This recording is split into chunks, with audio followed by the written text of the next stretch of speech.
Assalamualaikum Pak Haji. Alhamdulillah. Aduh. Sibuk ya Pak Haji ya? Biasa rutin Ya. kerja. Belum dong. Ya. Pak Haji, kita mau bincang-bincang, boleh ya? Ya, siap. Nah, kalau di toko ini apa saja Kak Haji yang di ini? Seluruh kebutuhan material semua yang disedia di sini? Ya. Jadi sekarang itu harus bisa mengikuti keinginan masyarakat apa yang dibutuhkan ya.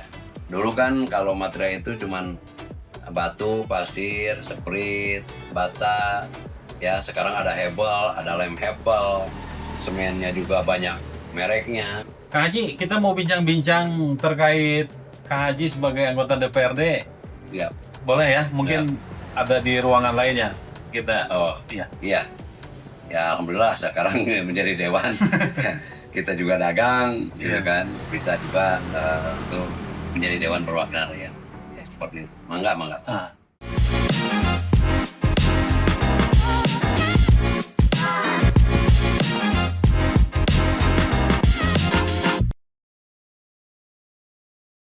Assalamualaikum warahmatullahi wabarakatuh. Waalaikumsalam. Kali ini saya dari sukamiupdate.com dalam edisi catatan wakil rakyat edisi Oktober akan mewawancarai anggota DPRD Dapil 4 dari fraksi P3, Bapak Haji Apep Saiful Mahdan, yang biasa dipanggil Haji Apep ya.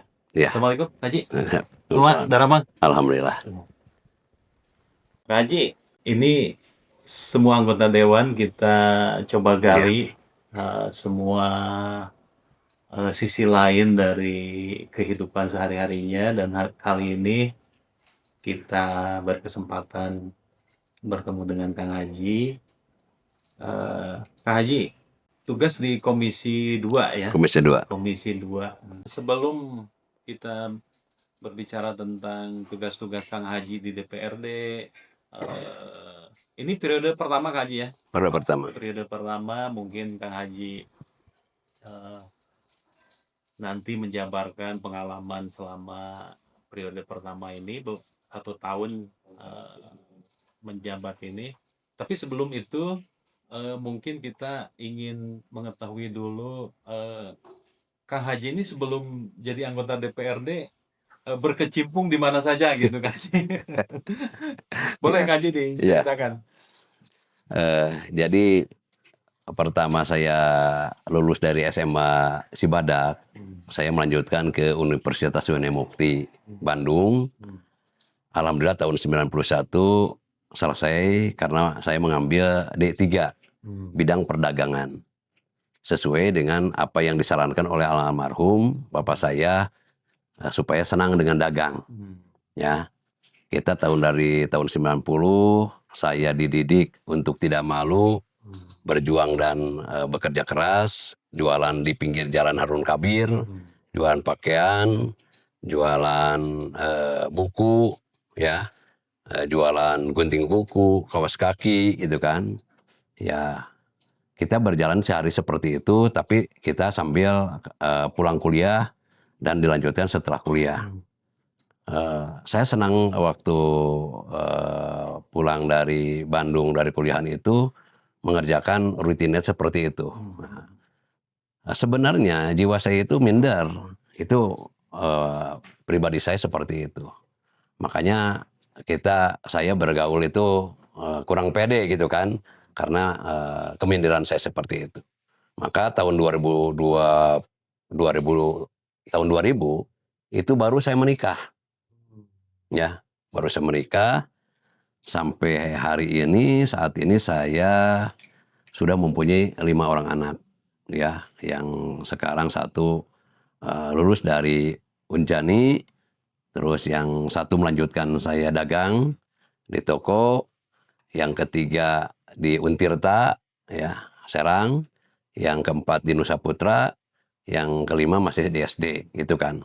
Nah, jadi itu perjalanan saya dari mulai saya senang di dagang itu sampai hari ini, gitu kan. saya dididik sama orang tua itu supaya jujur, supaya tidak merugikan orang lain, supaya tidak punya masalah yang sangat besar gitu kan. Karena kata orang tua, kalau jujur, kalau kita bekerja keras dan tidak pernah merugikan orang lain, insya Allah kita tidak banyak masalah. Gitu kan, seperti itu. Nah, dari kalau ke politik itu, saya senang dari mulai SMA, senang di politik, tapi tidak punya tujuan untuk menjadi dewan. Itu yang saya senang, tapi tidak ada tujuan ke menjadi dewan gitu kan. Nah, setelah itu saya ikut serta dalam beragam organisasi gitu kan. Saya juga pernah jadi sekjen FKPM, Forum Kemitraan Polisi Masyarakat. Di situ mulai saya berkembang pemikiran dan mempunyai pikiran bahwa tidak ada ujungnya kalau tidak menjadi seorang dewan seperti itu. Itu mungkin yang pertama yang bisa saya sampaikan. Setelah saya berpikir ke sana, saya berkiprah juga di Partai Golkar ya. Itu punya kesempatan di situ, tapi ternyata akhirnya kita berlabuh di Partai Persatuan Pembangunan yang dari lahir saya mencintai Partai Persatuan Pembangunan, sehingga saya terpilih tahun 2024 itu menjadi Dewan Perwakilan Rakyat dari fraksi Partai Persatuan Pembangunan. Nah, 2004 itu saya megang kendali di toko yang bernama Jaya Mandiri, itu pasti terkenal, atau Matria Jaya Mandiri itu kan.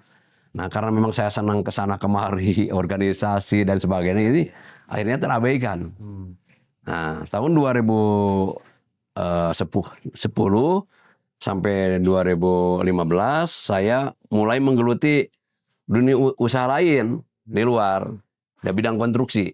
Itu yang anggaplah seperti itu, tapi kita bekerja sama dengan teman-teman seperti itu. Nah, di situ pengalaman, nambah lagi pergaulan, nambah lagi pemikiran kan. Kita mulai sedikit agak dikenal ya, dari mulai Surade, dari mulai Kabandungan, dari mulai Dapil 4 dan sebagainya sampai Jampang, itu ada sedikit mengenal lah seperti itu. Akhirnya banyak yang mendorong ya seperti itu, makanya jadi dewan itu seperti itu. Kita ingin mencoba sejauh mana sih kemampuan kita di dewan seperti itu. Dengan apa? Dengan apa kita niatnya? Kita niat jadi dewan itu seperti apa sebenarnya? Seperti itu yang itu.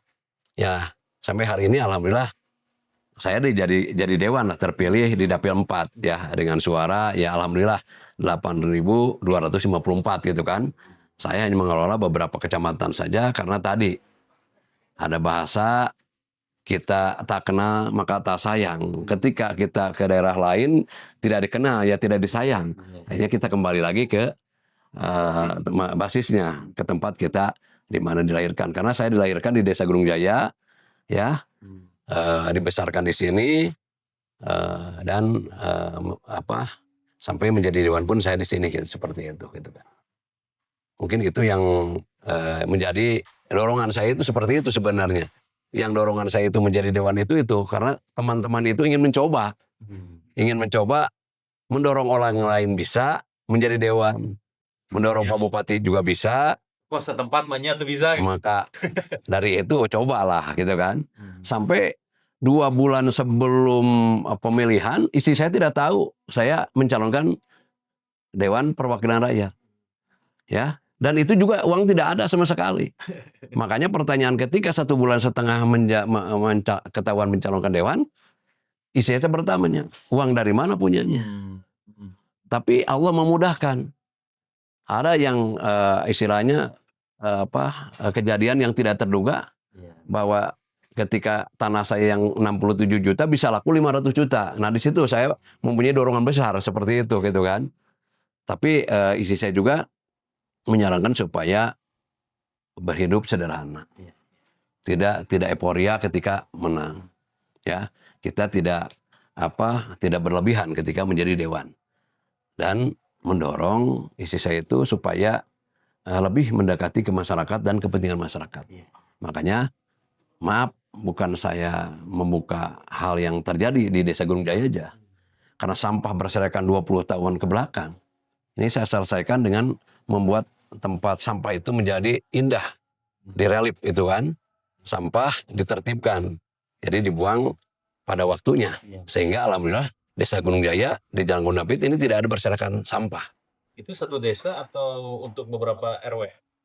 Itu untuk satu desa. Untuk satu desa. Untuk desa. Jadi sekarang sudah tertata dengan rapi. Satu desa itu jadikan contoh. Ini jadikan contoh. Tidak ada sampah sebelum pengambilan. Jadi ketika ada truknya, baru itu sampah sudah ada di situ. Jadi sorenya sudah bersih lagi. Itu yang sering didorong sama istri saya supaya dihindari manfaat ya. Jadi kalau kita PJU sudah biasa gitu kan. Berbuat kebaikan maaf, itu sudah biasa yang harus ditanamkan sama orang tua seperti itu. Makanya tidak ada beban bagi saya ketika jadi dewan harus berbuat ini. Saya tidak pernah buat janji. Ke masyarakat tidak pernah buat janji ini dan ini, penting bukti nyata. Ya. Misalkan Jalan Cicadas itu sekarang sudah diaspal. Ya, sudah dicor dan sebagainya. Penerangan hampir 20 lebih lah di Desa Gunung Jaya ini. Itu kan. Tapi saya tidak pernah, wah saya janji ini. Ya, tapi ketika ada kesempatan, ketika ada yang bisa disampaikan ke masyarakat, ya alhamdulillah. Masjid juga terbangun, ya. Majelis Taklim juga terbangun. Hampir di tahun 2023, 2024 itu 20 majelis taklim kita dorong untuk mendapatkan manfaat lah, ya. Sehingga terbangun itu. Jadi tidak ada beban bagi saya sebagai dewan hari ini dituntut oleh masyarakat karena saya tidak punya janji. Tapi ketika memang ada hal yang harus disampaikan ke masyarakat, itu yang harus saya awasi. Ya. Itu mungkin yang menjadikan saya biasa-biasa aja di dewan itu tidak tegang bagi saya, tidak permasalahan, ya. Dengan dewan itu sendiri saya baik, ya. Dengan pemerintah juga baik, ya. Jadi walaupun ini kan biasanya mungkin Kak Haji orang pertama menjabat itu biasanya belajar dulu untuk menjadi anggota DPRD. Berapa lama Kak Haji untuk adaptasi? Atau langsung ngagas? Jadi kadang-kadang gini, kita adaptasi itu pasti ya ingin mendekati orang-orang itu, ingin tahu karakternya. Dari 50 dewan itu tiap orang punya perbedaan-perbedaan yang kita harus toleransi, kita harus hargai perbedaan itu, ya. Jadi wajarlah kalau orang baru jadi dewan itu pasti gugup, ya. Pertama itu pasti dewan seperti itu. Tapi lama-kelamaan tahu karakter ini seperti ini kan. Akhirnya kita enjoy aja, ya. Dan saya dengan rekan-rekan semua praksi dari partai lain pun biasa-biasa aja. Karena tadi saya tidak pernah bikin masalah dan tidak ingin membuat masalah. Makanya rileks aja gitu kan. Paling saya diskusi bagaimana penyelesaiannya ini pembangunan Kabupaten Sukabumi. Bagaimana kita memikirkan tentang sampah, infrastruktur, gitu kan, pembangunan rumah sakit, pembangunan itu walaupun beda komisi, tapi kita komunikasi, gitu kan. Itu yang saya sekarang enjoy jadi dewan itu, gitu kan.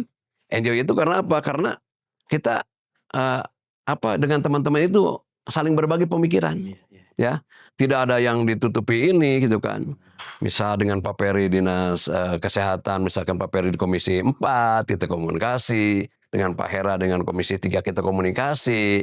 Apalagi kita dengan sama-sama di Komisi 2, kita komunikasi. Apa nih kira-kira ya yang bisa saya sampaikan gitu kan.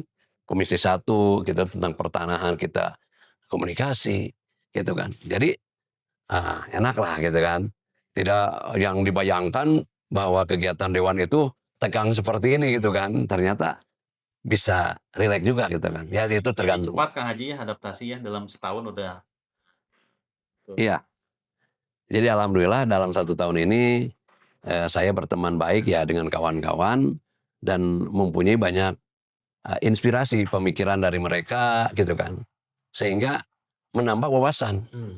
menambah wawasan dari karakter praksi ini, kita menambah wawasannya seperti ini gitu kan. Ya menambah ilmu lah. Ya, menambah ilmu bisa mengaplikasikan apa yang diajarkan kita waktu kuliah, waktu kita di masyarakat gitu kan. Ya lebih bertambah lah. Kalau berbicara permasalahan dewan tentang beban, ya itu kan pilihan dewan. Kalau banyak beban dan sebagainya, ini pilihan dewan. Ini kan jadi dewan, dewan perwakilan rakyat yang harus bisa menampung aspirasi, keluhan dari masyarakat itu harus kita kita terima ya, kritik dan saran itu harus kita terima ya. Saya ngutip aja satu ya, dari surat Al-Imran 159, kita harus banyak musyawarah. Kita harus toleransi antara pendapat orang lain dengan kita. Di sini tidak akan ada satu perpecahan. Seandainya legislatif dan eksekutif ya bisa komunikasi ya, satu bangku, satu meja ya untuk membicarakan pembangunan Kabupaten Sukabumi, saya yakin rencana apapun yang baik dari pemerintahan didukung oleh legislatif ini akan berjalan dengan lancar. Makanya saya harapkan di antaranya eksekutif dan legislatif ini harus benar-benar bersama-sama untuk membangun Kabupaten Sukabumi. Kalau aing seperti kia, legislatif seperti kia, ayeuna mau beres-beres, tidak akan selesai permasalahan-permasalahan Kabupaten Sukabumi. Tapi kalau kita bersama-sama, ya, insya Allah, saya Kabupaten Sukabumi dalam 5 tahun ini, 5 tahun ke depan, infrastruktur insya Allah baiklah, ya, bangun-bangun lainnya baik ya.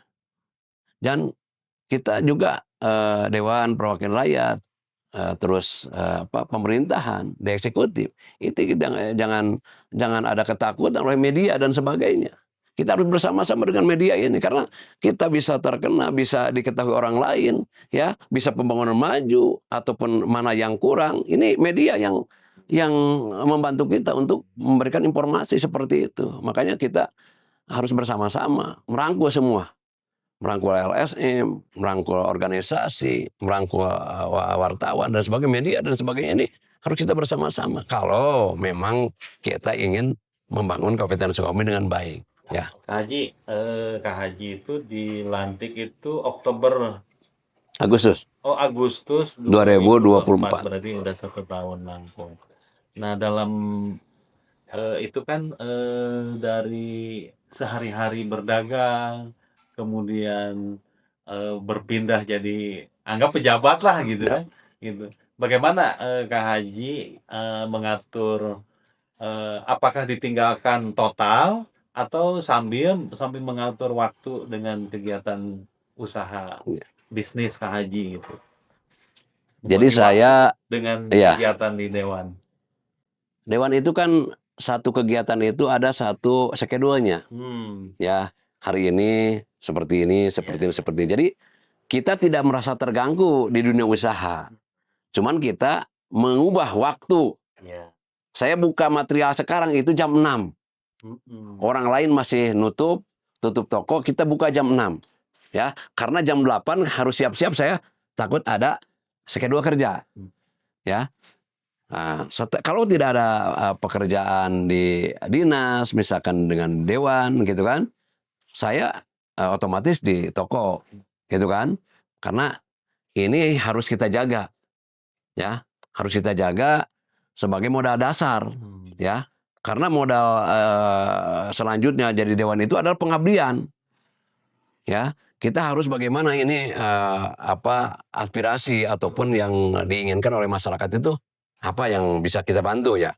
Walaupun itu semampu yang kita bisa dilakukan. Tidak mungkin kita, wah kita mampu sebagai dewan aspirasi dan sebagainya dilaksanakan, tidak seperti itu. Tapi kita yang penting kita tidak banyak janji, ya. Tapi ketika memang ada yang harus direalisasikan, yang bisa direalisasikan, itu yang membuat kita satu dorongannya untuk bisa bergerak ke bawah gitu kan, ke masyarakat gitu. Kak Haji sebagai anggota DPRD hari ini mewakili Dapil 4, itu 9 kecamatan. Tapi sebenarnya Kak Haji itu mewakili kabupaten ya. Tuh. Gitu. Artinya bukan lagi dapil sebenarnya gitu. Harapan Kak Haji ke depan Sukabumi gimana?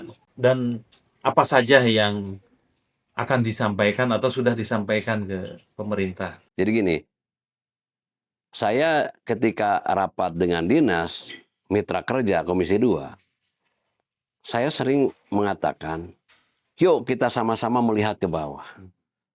Ya, apa yang bisa kita rencanakan itu harus dianalisa dulu di bawah. Jadi jangan kita merencanakan, memprogramkan, mengagendakan budgetingnya, tapi dianalisa tidak. Ya, saya contohkan saja. Maaf ini, Jalan Citengkor, mungkin hari ini sudah selesai pengecoran. Ya, bagus. Dengan mungkin biaya lebih di atas 400 juta. Tapi drainase itu tidak ada. Nah ini akan menjadi satu permasalahan baru. Dan jangan sampai pemerintah atau dinas PU hanya menggelontorkan anggaran saja. Ya, tapi nilai manfaatnya ini tidak berbanding dengan apa yang diharapkan oleh masyarakat, yaitu drainasenya.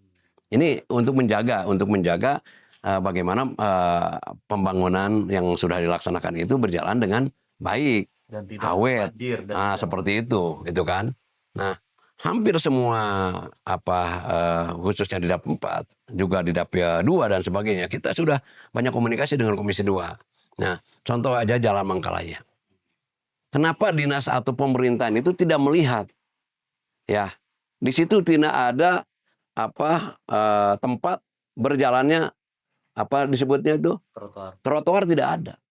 Sehingga si rumah itu sampailah ke titik ujung jalan itu. Sehingga drainase itu tidak ada sama sekali. Coba dilihat. Nah, maksud saya kalau memang rencana pembangunan dianalisa ke bawah, dilihat ke bawah, ini akan berjalan dengan baik. Makanya saya harapkan kepada Pak Bupati, kepada eksekutif, dinas-dinas terkait, yuk duduk bersama dengan Dewan. Kita turun ke bawah bila perlu. Kita analisa apa yang prioritas pembangunan untuk Kabupaten Sukabumi Mubarokah itu. Iya, baru. Mubarokah itu bagaimana kita harus melaksanakannya, ya, supaya berjalan dengan baik. Kita sama-sama eksekutif ketika mau perencanaan dan sebagainya, yuk aja. Tadi kan saya sudah sebutkan bahwa musyawarah, toleransi itu sangat penting. Dan kita sudah diajarkan dalam Al-Quran. Surat Al-Imran 159. Itu kan. Nah, kalau misalkan ini sudah ada kesinambungan, kebersamaan antara Dewan dengan eksekutif, ya, apa yang menjadi kendalanya itu bisa kita sama-sama dengan legislatif. Jangan sekali-kali ini yang namanya dinas itu bahwa kegiatan-kegiatan itu ya banyak dilakukan oleh Dewan. Dewan lagi. Kita prosentasi Dewan kan cuma 50. Anggaran itu 4, sekian. Sekarang ketika memang ada anggaran pemotongan 726 miliar untuk Kabupaten Sukabumi, nah kita harus sama-sama untuk pembangunan Sukabumi itu bagaimana prioritasnya apa. Dan bagaimana mengerjakan dengan baik ini. Kalau misalkan sebagai Dewan Perwakilan Rakyat tidak diikutsertakan seperti itu dan merasa dinas itu merasa pintar, merasa tenaga ahlinya sudah ada di situ, ternyata kenyataannya 10 tahun ke belakang apa yang bisa dirasakan oleh kita? Kan? Cobalah kita pengalaman dari yang sudah lalu, ya, kita pengalaman apa yang dikerjakan oleh Bupati yang dulu, kekurangannya apa, kelebihannya kita pertahankan, kekurangannya kita perbaiki itu. Nah, ternyata komunikasi dengan Dewan ini jauh. Nah, mulailah kemarin itu sudah ada sedikit gambaran bahwa kedekatan Pak Asdap itu, ya, Bupati Sukabumi ini sudah bisa bersama-sama dengan Dewan komunikasi untuk pembangunan infrastruktur khususnya ataupun yang diprioritaskan oleh pemerintah Kabupaten Sukabumi. Nah, Kang Haji, kepemimpinan Pak Asep Djafar ini nambahin sedikit. Mubarokahnya ini, Kang Haji optimis ya bisa Sukabumi lebih maju dari periode sebelumnya. Ya, kita kalau memang kita ingin maju, apa yang dikatakan oleh Deddy Mulyadi sebagai Gubernur Jawa Barat, tika belut jangan oke, mau bisa beres Kabupaten Sukabumi lamun diganti ataupun dirubah sistemnya. Kalau menurut pendapat saya, ketika Bupati Pak Asep Japar bisa bersama-sama dengan legislatif, mau mendengarkan aspirasi dari organisasi lain, dari LSM dan sebagainya, insya Allah dalam 5 tahun dan periode keduanya selesai jalan Kabupaten Sukabumi, infrastruktur, ataupun yang lainnya. Jadi saya harapkan mau Dewan maupun siapa saja, ketika memang ada aspirasi, ada motivasi ke pemerintahan, ke eksekutif, tampung seperti itu apa yang disampaikan, ya, dan kita sama-sama berdialog supaya apa sih kira-kira yang menjadi yang harus dilakukan itu apa, ya, solusi. Jangan sampai kita mengkritik, jangan sampai kita memberikan satu masukan, solusinya tidak ada. Nah, yang penting dari semua pihak itu solusinya, kira-kira solusinya ini, Pak. Nah, ini harus bisa mendengar. Nah, jadi jangan yang namanya eksekutif ataupun dinas itu ketika ditelepon sama Dewan untuk komunikasi, ini minimal dia tahu apa yang disampaikan oleh Dewan itu, ya, dan bisa dikomunikasikan bagaimana Pak kira-kira apa yang bisa sama-sama kita untuk melaksanakan seperti dengan baik. Seperti itu, seharusnya seperti itu, harapan saya seperti itu. Kalau memang tidak seperti itu, ya, ingin melakukan dengan sendirinya, dinas dengan kepintarannya, ya, tanpa komunikasi melihat dan sebagainya, saya lihat sampai 5 tahun ke depan mubarakah ini tetap belum mubarakah. Ya, kalau ingin mubarakah kita harus sama-sama. Kalau ingin mubarakah kita harus bisa menghargai pendapat orang lain. Kalau ingin mubarakah kita lepaskan yang namanya kepentingan pribadi. Kita lepaskan budaya korupsi. Kita budayakan tepat waktu kalau rapat. Ya. Ini karena apa? Waktu ini penting. Ya. Misal kita mau rapat, mau paripurna jam 10 atau jam 1, jam 3 dilaksanakan. Kita kan punya kepentingan. Punya agenda lain. Punya agenda lain. Ini yang terjadi, saya hanya nyarankan seperti itu aja. Kalau memang jam 10, ya, saya diajarkan oleh Pak Marwan. Pak Marwan itu ketika dia rapatnya jam 9, dia jam 9 kurang sudah ada. Iya, iya. Ya. Nah, sekarang dengan mubarakah ini harus mubarakah seperti itu. Ya, karena waktu, Pak, berhari ke hari jam ini cepat. Ya, kalau kita hanya misalkan melaksanakan hanya paripurna untuk mendengarkan itu saja harus menunggu lama. Ya. Banyak waktu yang terbuang. Bayangkan dari Sukabumi ke sana 2 jam. Hah? Kalau misalkan kita menunjukkan 3 jam, 4 jam, itu yang paling gitu. Kita harus menghargai waktu juga. Harus menghargai pendapat orang lain. Harus menghargai apa yang bisa dikomunikasikan orang lain. Insya Allah Sukabumi mubarakah. Seandainya ini merasa aing pintar, ini masa pintar, ini beres dengan seperti ini, merasa aing sebagai pejabatnya, tidak akan selesai. Ya. Jadi kritik itu boleh dari siapapun, tapi cobalah berikan solusi. Ya, kalau misalkan hanya mengkritik saja, hanya menggembor-gemborkan kekurangan saja, tidak memberikan solusi, apa nilai manfaatnya? Oleh karena itu, eksekutif harus bisa mendengarkan apa yang bisa disampaikan oleh wakil rakyat. Karena wakil rakyat ini mendengarkan dari sekian ribu. Sedangkan mereka mungkin di belakangnya siapa? Hanya bupati. Hanya wakil bupati. Tapi kita, warga masyarakat. Jadi jangan sampai salah begini penilaiannya masyarakat. Dewan itu bukan dewa yang bisa menyelesaikan permasalahan-permasalahan di masyarakat. Karena kita bentuknya pengawasan, budgeting, yang punya anggarannya juga mereka. Yang bisa melaksanakan baik buruknya mereka. Ya, kalau kita memang harus dituntut harus jadi dewa, ini dari mana kita itu? Kita pun dewan bukan dewa. Ya, harus bisa ini, bisa ini, tidak seperti itu, ya.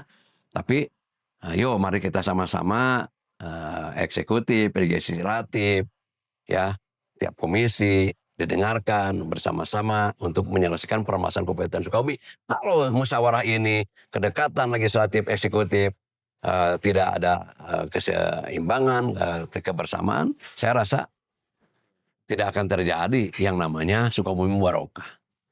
Jadi eh, orang tua saya Pak Haji Abroman itu sebelum meninggal mengajarkan kepada saya tadi, satu, bekerja keras, jujur, ulah maksakan anu teu mampu, ya, ulah loba masalah. Makanya ya tadi diajarkan orang itu seperti ini, kita dijalankan, ya alhamdulillah. Bukan saya ini, tapi sedikit permasalahan pun dengan dewan-dewan ataupun dengan yang lain, saya hari ini sampai hari ini alhamdulillah, gitu kan.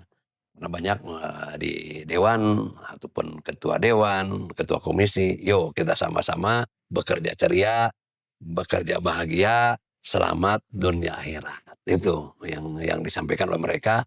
Ya saya alhamdulillah gitu bersama-sama dengan mereka bisa menjalankan fungsi dewan sebaik mungkin, walaupun pada intinya ini yang paling pokok, keinginan masyarakat ya tidak ada di dalam menunya. Ya. Mungkin Kang Haji itu kadang-kadang jadi dokter umum gitunya segala aspirasi itu Harus pengennya masyarakat itu seperti dewa tadi. Inginnya kita itu bisa menyelesaikan setiap permasalahan. Ya, sedangkan kemarin itu Pak Bupati, yuk kita prioritaskan ke jalan kabupaten. Sedangkan jalan lingkungan ini bagaimana? Yang berhubungan dengan konstituen saya, pemilih saya. Makanya saya hampir tiap hari dari mulai kemarin mendatangi kepala desa. Pak Kepala Desa, ini permasalahan seperti ini, wayahna, ya jalan desa, gang dan sebagainya, pakailah uang ADD, DD, itu kan, supaya apa? Supaya program pemerintah Kabupaten Sukabumi berjalan dengan baik, gitu kan, seperti itu. Nah Kang Haji, satu lagi sisi lain Kang Haji itu selain sebagai pengusaha material, masyarakat ini mengenal Kang Haji ini sebagai tokoh bidang keagamaan. Bagaimana aktivitas di dewan, kemudian juga ada rutinitas pengajian, itu tetap jalan ya dari sebelum dewan sampai sekarang. Jadi saya tahun 97 itu ingin memperdayakan masyarakat, pemuda. Makanya tahun 97 saya punya kelompok Bandung Karate Club. Sepak bola saya membina Jayagiri, Putra Giri, Putra Mandiri, gitu kan. Terus tahun 2000 saya membinanya dengan dengan pendidikan keagamaan. Jadi tahun 2000 dari mulai 4 orang kita komunikasi, akhirnya kita berganti-ganti tiap bulan, kadang maksudnya tiap malam Kamis ya, itu ada 50 orang yang baru, yang jauh kadang-kadang sudah bisa kerja, dan ganti yang baru gitu ya. Minimal 50 orang di tiap malam Kamis kita komunikasi. Karena senangnya saya itu kalau tidak bisa membantu secara ekonomi, ya secara pembiayaan, minimal kita bisa memperdayakan secara pemikiran, ya. Jadi itu mah saya lakukan karena memang kesenangan aja. Kalau sesuatu pekerjaan kita senangi, kita tidak melihat apa yang kita korbankan. Kita tiap malam Kamis itu makanan, minuman kita sediakan. Ya. Ini kita tidak hitung. Tapi senang ketika orang lain bisa bersilaturahmi, berkomunikasi, keluhan dan pendapat, gitu kan? Pendapat ini seperti ini, keluhan ini seperti ini. Kita sama-sama. Di sini tidak ada guru. Nama juga yang kita sebut tidak ada guru di sini, hanya Pala Putra Mama Amilin gitu, guru besar aja. Jadi Pala Putra ya. Tokoh politik yang Kang Haji idolakan atau Kang Haji mengenal kemudian meniru, tadi kan Pak Marwan sebagai sosok Ya. bupati yang ini. Di P3 Kang Haji banyak belajar dari sosok siapa ya? Kalau saya di P3 itu terus terang saja, saya menjadi diidolakan itu Pak Pepep, Ketua DPW. Pak. Itu sangat luar biasa pemikirannya. Dia menghargai, ya, dan dia memperjuangkan dewan-dewan yang ada di Kabupaten Sukabumi, juga dewan-dewan yang lainnya. Apa? Dia sampai mengorbankan. Dia sampai mau diberhentikan jadi ketua DPW juga, dia siap. Tapi demi keselamatan, demi kebaikan dewan se-Jawa Barat, ini se-Jawa Barat aja dulu, Iya. dia rekonsiliasi antara Pak Mardiono, Pak Agus, ya, dan Tajasin. Itu perjuangan Pak Pepep ini yang tidak bisa kita pungkiri. Makanya dari situ saya idola kepada Pak Pepep apa? Dari segi bicaranya, dari segi strategi politiknya. Makanya Jawa Barat meningkat dari 3 menjadi 6. Insya Allah ke depan lebih maju lagi. Ini perjuangan Pak Pepep yang tidak bisa dianggap kecil permasalahan ini gitu kan. Selain itu memang banyak seperti Paham Jahas, ya Buya Meterum dulu kan gitu. Tapi kita kan realisasi yang sekarang, harus yang nyata sekarang ya. Jadi setiap orang itu pasti ada kemampuannya. Ketua PLT sekarang kemampuannya di sini, ya, bisa membantu seperti ini. Saya anggap ada baik bagi saya.